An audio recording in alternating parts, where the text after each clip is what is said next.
So there's a continuum in financial modeling.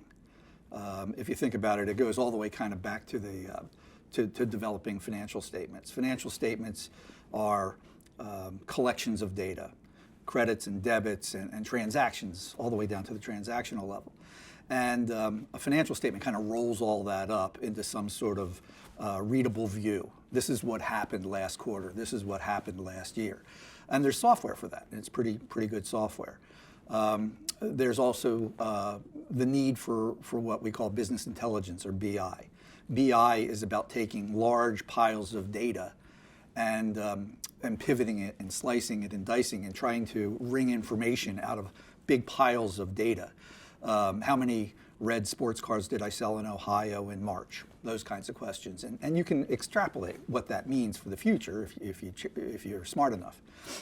There's also software related to budgeting and forecasting. Budgeting is about gathering data from usually kind of a widespread audience. There's the dean in the law school, and there's the dean in the arts and sciences, or there's the engineering department down the street. And the idea is to figure out how many people, what kind of benefits, how many reams of paper do we need, and you need to roll all that up into something called the budget, the 40-page document that has 6,000 object codes. That is the budget.